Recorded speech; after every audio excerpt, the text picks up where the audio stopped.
욥기 41장입니다. 욥기 41장 1절로 34절까지 한 목소리로 봉독하겠습니다. 내가 낚시로 리브야단을 끌어낼 수 있겠느냐? 노끈으로 그 혀를 맬 수 있겠느냐? 너는 밧줄로 그 코를 깰 수 있겠느냐? 갈고리로 그 아가미를 깰 수 있겠느냐? 그것이 어찌 내게 계속하여 간청하겠느냐? 부드럽게 내게 말하겠느냐?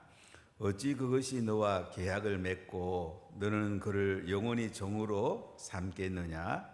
내가 어찌 그것을 새를 가지고 놀듯 하겠으며 내 여종들을 위하여 그것을 메워 두겠느냐? 어찌 장사꾼들이 그것을 놓고 거래하겠으며 상인들이 그것을 나누어 가지겠느냐? 내가 능히 많은 창으로 그 가죽을 찌르거나 작사를 그 머리에 꽂을 수 있겠느냐? 내 손을 그들에게 얹어보라. 다시는 싸울 생각을 못하리라. 참으로 잡으려는 그의 희망은 헛된 것이니라. 그것의 모습을 보기만 해도 그는 기가 꺾이리라. 아무도 그것을 격동시킬 만큼 담대하지 못하거든 누가 내게 감히 대항할 수 있겠느냐? 누가 먼저 내게 주고 나로 하여금 갖게 하겠느냐? 온 천하에 있는 것이 다 내 것이니라. 내가 그것의 지체와 그것의 큰 용맹과 넘넘한 체구에 대하여 잠잠하지 아니하리라. 누가 그것의 겉가죽을 벗기겠으며 그것에게 겹체가를 물릴 수 있겠느냐? 누가 그것의 턱을 벌릴 수 있겠느냐? 그의 둥근 이털은 심히 두렵구나. 그의 슬비한 비늘은 그의 자랑이로다. 튼튼하게 봉인하듯이 닫혀 있구나. 그것들이 서로 달라붙어 있어 바람이 그 사이로 지나가지 못하는구나. 서로 이어져 붙었으니 능히 나눌 수도 없구나. 그것이 재채기를 한 적 빛을 발하고 그것의 눈은 새벽의 눈꺼풀 빛 같으며 그것의 입에서는 횃불이 나오고 불꽃이 튀어나오며 그것의 콧구멍에서는 연기가 나오니 마치 갈대를 태우에 솥이 끓는 것과 같구나. 그의 입김은 수포를 찢으며 그의 입은 불길을 품는구나. 그것의 힘은 그의 목덜미에 있으니 그 앞에서는 절망만 감돌 뿐이구나. 그것의 살껍질은 서로 밀착되어 탄탄하며 움직이지 않는구나.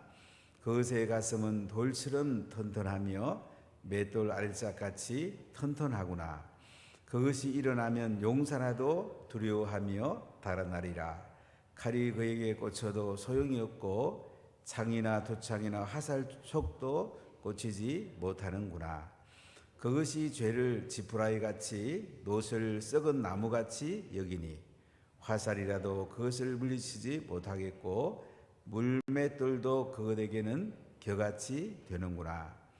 그것은 몽둥이도 지푸라기같이 여기고 창이 날아오는 소리를 우습게 여기며 그것의 아래쪽에는 날카로운 토기 조각 같은 것이 달려있고 그것이 지나갈 때에는 진흙 바닥에 도리깨로 친 자국을 남기는구나. 깊은 물을 솥채물이 끓음 같게 하며 바다를 기름빈같이 다루는도다. 그것의 뒤에서 빛나는 물줄기가 나오니 그는 깊은 바다를 백발로 만드는구나. 세상에는 그것과 비할 것이 없으니 그것은 두려움이 없는 것으로 지음받았구나. 그것은 모든 높은 자를 내다보며 모든 교만한 자들에게 군림하는 왕이니라. 아멘. 오늘 욥이 하나님 앞에 서게 되고 하나님의 음성을 듣게 됩니다. 하나님은 모든 만물을 창조하시고 통치하시고 전능하신 분인 것을 오늘 말씀하고 계십니다. 40장에 보면 베헤못이라는 동물이 등장하고 오늘 41장에는 리워야단이라는 동물이 등장합니다. 하나님이 만든 동물 중에서 힘이 센 동물을 대표하고 있습니다. 베하못은 하마, 리워야단은 바다 괴물, 악어, 용 이렇게 번역되기도 합니다. 이 동물을 통해서 하나님이 만드셨는데 하나님이 이들을 통치하고 움직이고 이런데 욥이 베하못과 리워야단에 대해서 네가 할 수 있는 게 뭐가 있느냐? 욥이 얼마나 약한 존재인 것을 하나님은 욥에게 말씀을 하십니다. 과학 문명이 발달되고 우주의 달이라든지 이런 곳에 가기도 하지만은 우리 인간이 얼마나 연약하고 부족한가 하는 것을 하나님께서 말씀하고 계시고 욥에게 말씀하시면서 우리를 예수님께로 인도하는 것을 볼 수가 있습니다. 욥은 지금 너무나 큰 고난을 당합니다. 가진 것을 다 잃어버렸습니다. 몸도 피부병으로 고난을 겪고 있습니다. 너무 힘든 가운데 있습니다. 하나님은 욥의 고난을 통해서 예수님의 고난을 우리에게 보여주고 있습니다. 욥이 이 고난 받는 것은 새 친구들은 계속 네가 죄를 지어서 이런 고난 받는다.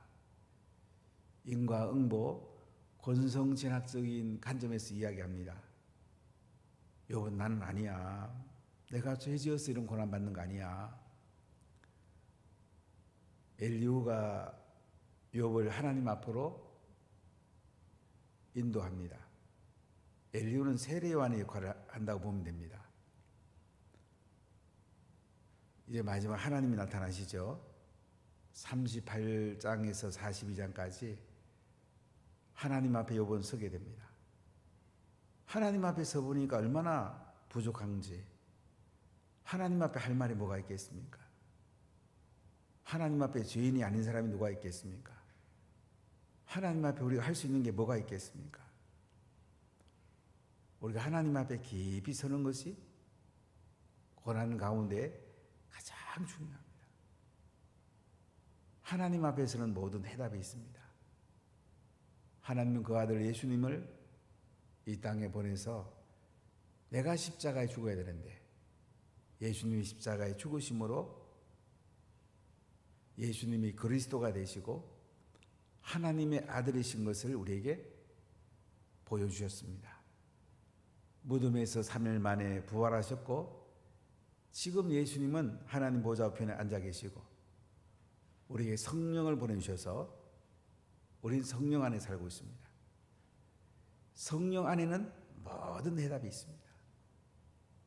십자가의 대속의 언약의 앞에서는 모든 해답이 있습니다. 우리 인간적으로 생각하면 너무 고난이 고통스럽고 왜 내게 이렇게 힘든 일이 생기나 이렇게 생각할지 모르지만 예수님의 십자가 앞에 서 보면 하나님 이렇게 해서 나한테 이런 고난 주셨구나. 모든 고난에 하나님의 의미가 있구나. 이걸 알게 됩니다. 고난 받는 사람은 다 힘들죠. 지금도 경제가 너무 어렵고 우리 인생에 많은 고난들이 얼마나 많습니까? 그래도 십자가 앞에 서보면 하나님 앞에 해답이 있습니다. 하나님 전능한 분이에요. 온 우주를 통치하고 계십니다. 우리의 일어서고 앉는 모든 걸 알고 계세요. 우리 마음의 생각을 알고 계세요. 하나님이 모르는 건 아무것도 없어요. 그렇기 때문에 우리가 하나님이 얼마나 대단하신지 그 앞에 서기를 하나님이 원하십니다. 오늘 하나님은 욥에게 말씀하시는 내용을 한번 살펴보겠습니다. 우리 1절부터 4절까지 같이 읽겠습니다. 내가 낚시로 리워야단을 끌어낼 수 있겠느냐? 노끈으로 그 혀를 맬 수 있겠느냐? 너는 밧줄로 그 코를 깰 수 있겠느냐? 갈고리로 그 아가미를 깰 수 있겠느냐? 그것이 어찌 내게 계속하여 간청하겠느냐? 부드럽게 내게 말하겠느냐? 어찌 그것이 너와 계약을 맺고 너는 그를 영원히 종으로 삼겠느냐? 리워야단을 하나님은 동장시켜서 욥에게 말씀합니다. 리워야단. 쉬운 성경은 악으로 번역이 됐어요. 바다 괴물 또는 용. 너가 낚시로 리워야단을 끌어낼 수 있겠냐? 노끈으로 그 혀를 맬 수 있겠어? 밧줄로 코를 꿰 수 있겠냐고. 갈고리로 그 아가미를 깰 수 있겠냐? 어찌 내게 계속하여 간청하겠느냐? 부드럽게 내게 말하겠느냐? 오늘 하나님은 욥에게 자신이 얼마나 무능한지 무지한지 하는 걸 깨우쳐 주려고 합니다. 욥은 자기 의를 주장합니다. 욥은 하나님 앞에 무리하고 무지한 말을 합니다. 여기에 대해서 하나님은 욥에게 리워야단, 이 바다 괴물도 네가 다룰 수 없는데 이 바다 괴물을 하나님이 지었다는 거예요. 하나님 다 통치하고 계신다는 거예요. 하나님이 얼마나 대단한 분인가 하는 걸 보여줍니다. 정말 하나님 대단한 분입니다. 그 대단한 분 앞에 우리가 나가는 것이 너무너무 소중해요. 리워야단. 사실 저는 이제 법학하면서 그 홉스의 리워야단이라는 책이 있어요. 이 리워야단이 뭐지 하고 늘 생각했는데 이 욥기 읽어보니까 리워야단. 로커의 계약론이 있고 홉스의 리워야단이라는 책이 있는데 이 리워야단, 권력은 리워야단과 같은 성격을 가지고 있어요. 권력은 사람들에게 많은 덕도 주지만은 고통을 줄 수도 있습니다. 그걸 하나님이 얘기하고 싶은 거예요. 내가 만든 리워야단은 나는 통치할 수 있지만은 네가 할 수 있는 게 뭐냐? 너 하나님 앞에 한번 서봐. 너 자신을 한번 돌이켜봐. 자기 의를 주장할 수 있어? 네가 능력이 있어? 이렇게 하나님이 욥에게 지금 말씀하고 계신 거죠. 자, 5절부터 한번 11절까지 같이 읽어보겠습니다. 내가 어찌 그것을 새를 가지고 놀 듯 하겠으며 내 여종들을 위하여 그것을 메워 두겠느냐? 어찌 장사꾼들이 그것을 놓고 거래하겠으며 상인들이 그것을 나누어 가지겠느냐? 내가 능히 많은 창으로 그 가죽을 찌르거나 작사를 그 머리에 꽂을 수 있겠느냐? 내 손을 그것에 얹어보라. 다시는 싸울 생각을 못하리라. 참으로 잡으려는 그의 희망은 헛된 것이니라. 그것의 모습을 보기만 해도 그는 기가 꺾이리라. 아무도 그것을 격동시킬 만큼 담대하지 못하거든 누가 내게 감히 대항할 수 있겠느냐? 누가 먼저 내게 주고 나로 하여금 갚게 하겠느냐? 온 천하에 있는 것이 다 내 것이리라. 하나님은 오늘 욥에게 네가 할 수 있는 게 뭐 있냐? 한마디로 말하면 창으로 그 가죽을 찌르거나 작사를 그 머리에 꽂을 수 있겠냐? 네가 리워야단과 싸울 생각을 못 할 거야. 리워야단 앞에 너 한번 서봐라. 리워야단 앞에도 네 할 수 있는 게 없는데 전능하신 하나님 앞에 네가 할 수 있는 게 뭐이냐 이거예요. 하나님은 안 보이지만은 뭐 세상에 어떤 힘 있는 동물하고 비교가 안 되죠. 얼마나 대단한 능력을 가지고 있습니까? 11절 다시 보면 누가 먼저 내게 주고 나로 하여금 갖게 하거느냐? 온 천하에 있는 것이 다 내 것이리라. 온 천하에 있는 모든 것이 하나님의 것이랍니다. 하나님 앞에 네가 순종하라는 거죠. 자기의 주장하지 말고 무리한 말 하지 말고 하나님 앞에 겸손히 서고 전능하신 하나님 앞에 네가 순종해. 그러면 네 고난의 의미를 알게 될 거야. 예수 그리스도 예표로 네게 고난 주거든. 너 예수님을 한번 바라봐봐. 십자가에 죽으시고 부활한 예수님 잘 바라봐봐. 그럼 네 고난의 의미를 알게 될 거야. 이렇게 예수님 은혜 언약 가운데 욥을 세우는 모습을 볼 수가 있어요. 참 감사하게도 우리는 십자가에 죽으시고 부활한 예수님, 그분이 2000년 전에 오셨고 또 우리가 믿잖아요. 욥보다 우리는 선명히 고난의 의미를 더 잘 알 수가 있습니다. 우리는 은혜의 언약 가운데 살고 있습니다. 참 대단하죠. 욥보다 우리는 더 복이 있습니다. 자, 12절부터 한번 읽어봅시다. 내가 그것의 지체와 그것의 큰 용맹과 넘넘한 체구에 대하여 잠잠하지 아니하리라. 누가 그것의 겉가죽을 벗기겠느냐? 그것에게 겹재가를 물릴 수 있겠느냐? 누가 그것의 턱을 벌릴 수 있겠느냐? 그의 둥근 이털은 심히 두렵구나. 그의 절비한 비늘은 그의 자랑이로다. 튼튼하게 봉인하듯이 닫혀 있구나. 그것들이 서로 달라붙어 있어 바람이 그 사이로 지나가지 못하는구나. 서로 이어져 붙었으니 능히 나눌 수도 없구나. 그것이 재채기를 한 적 빛을 발하고 그것의 눈에는 새벽의 눈꺼풀 빛 같으며 그것의 입에서는 햇불이 나오고 불꽃이 튀어 나오며 그것의 콧구멍에서는 연기가 나오니 마치 갈대를 태울 때에 솥이 끓는 것과 같구나. 그의 입김은 숯불을 지피며 그의 입은 불길을 뿜는구나. 그것의 힘은 그의 목덜미에 있으니 그 앞에서는 절망만 감돌 뿐이구나. 우리가 이 시어로 되기 때문에 조금 이해하기 어려운 부분도 있지만은 오늘 말씀을 쭉 읽어보면 이 여호야단, 하나님 만든 여호야단에 대해서 욥이 할 수 있는 게 별로 없어요. 잡을 수도 없고 작살로 찔러가지고 또 이길 수도 없고 이 여호야단의 그 모습을 지금 말하고 있습니다. 하나님이 창조했다는 거죠. 여호야단은 힘이 세다는 거예요. 그렇기 때문에 욥은 하나님 앞에 순수히 순종하라는 거예요. 여호야단 앞에도 네가 꼼짝 못하는데 하나님이 얼마나 대단한 이거예요.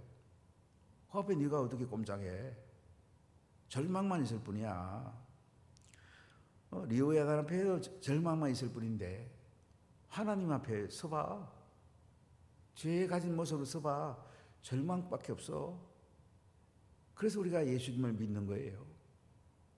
우리가 하나님 앞에 서면요 절망만 감돌 뿐이에요. 그래서 우리는 십자가에 죽으신 내 죄를 대신해 죽으신 예수님 앞으로 나올 수밖에 없어요. 예수님 앞에 나오면 희망이 있습니다. 십자가에 죽으시고 부활한 예수를 믿으면 희망이 시작이 됩니다. 참 대단하지 않습니까? 예수님을 믿으면 행복이 시작이 됩니다. 예수님을 믿으면 하나님의 은혜가 들어옵니다. 우리 가운데 하나님의 능력이 시작이 됩니다. 참 대단하지 않습니까? 십자가에 죽으시고 부활한 예수님, 살아계신 하나님의 아들 그리스도 예수님, 이분을 믿는다는 것, 이보다 더 큰 일이 어디 있습니까? 우리는 이 하나님 앞에 자신을 다 내려놔야 돼요. 그럼 살 길이 있습니다. 하나님 은혜를 내려주십니다. 자꾸 내가 하려니까 허우적거리는 거예요. 내가 해보려니까 되는 것 같은데 안 돼요. 하나님이 하시면요 안 될 것 같은데 잘 됩니다. 예수님이 하시면 잘 되죠. 안 될 수가 없죠. 하나님 아들인 예수님 못할 게 뭐가 있겠어요? 우리 십자가 앞에 모든 걸 내려놔야 됩니다. 나의 죄, 무능, 절망, 나의 모든 못된 것들을 내려놔야 돼. 내 생각, 나의 모든 나라는 단어를 다 내려놔야 돼. 그러면 살 길이 열립니다. 자, 23절부터 읽어보겠습니다. 그것의 살껍질은 서로 밀착되어 단단하며 움직이지 않는구나. 그것의 가슴은 돌처럼 튼튼하며 맷돌 아래짝같이 튼튼하구나. 그것이 일어나면 용사라도 두려워하며 달아나리라. 칼이 그에게 꽂혀도 소용이 없고 상이나 투상이나 화살촉도 고치지 못하는구나. 그것이 쇠를 지푸라기 같이 놋을 썩은 나무같이 여기니 화살이라도 그것을 물리치지 못하겠고 물맷돌도 그것에게는 겨같이 되는구나. 그것은 몽둥이로 지푸라기 같이 여기고 창이 날아오는 소리를 우습게 여기며 그것의 아래쪽에는 날카로운 토기 조각 같은 것이 달려있고 그것이 지나갈 때는 진흙 바닥에 도리깨로 친 자국을 남기는구나. 깊은 물을 소채 물이 끓은 같게 하며 바다를 기름빛 같게 다투르는구나. 그것의 뒤에서 빛나는 물줄기가 나오니 그는 깊은 바다를 백발로 만드는구나. 세상에 있는 것과 비할 것이 없으니 그것은 두려움이 없는 것으로 지음받았구나. 그것은 모든 높은 자를 내려다보며 모든 교만한 자들에게 군림하는 왕이니라. 리오야다는 모든 높은 자를 내려다보고요, 모든 교만한 자에게 군림하는 왕이다. 이 표현은 뭐예요? 리오야단만 해도 이렇게 대단한 힘이 있는데 리오야단을 만드신 하나님은 얼마나 대단하냐 이거예요. 얼마나 힘이 있겠냐 이거죠. 그 앞에 교만 들 사람이 누가 있겠어요? 우리가 하나님 앞에 진실로 회개하고 하나님 앞에 전적으로 순종하면요, 모든 문제들이 해결이 됩니다. 자꾸 내가 해결하려고 하다 보니까 더 수렁에 빠집니다. 그럼 하나님께 무릎을 꿇으세요. 정말 하나님께 깊이 기도하세요. 내가 하다 보면 얼마나 고달픕니까? 얼마나 힘듭니까? 하나님께 깊이 무릎 꿇고 기도하고 하나님 은혜를 구하고 하나님이 하실 것을 우리가 구하면요, 이 땅에 있는 모든 것들이 어렵지 않습니다. 하나님이 하시는 거예요. 하나님이 하시면 너무 쉬워요.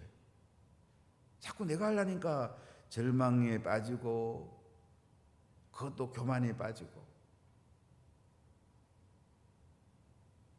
고난이 해결이 안 됩니다. 여러분, 하나님 바라보십시오. 십자가에 죽으시고 부활한 예수님을 바라보십시오. 그 그늘 안에 여러분 무릎을 꿇으십시오. 그 예수님 앞에 절망을 내려놓고 희망을 시작하십시오. 교만을 내려놓고 겸손하게 무릎 꿇으십시오. 하나님이 은혜를 내려주십니다. 어떤 문제라도 하나님이 해결해 주십니다. 해결이 안 되면 은혜 가운데 이기게 하십니다. 이게 하나님의 은혜입니다. 기도하겠습니다. 하나님 감사합니다.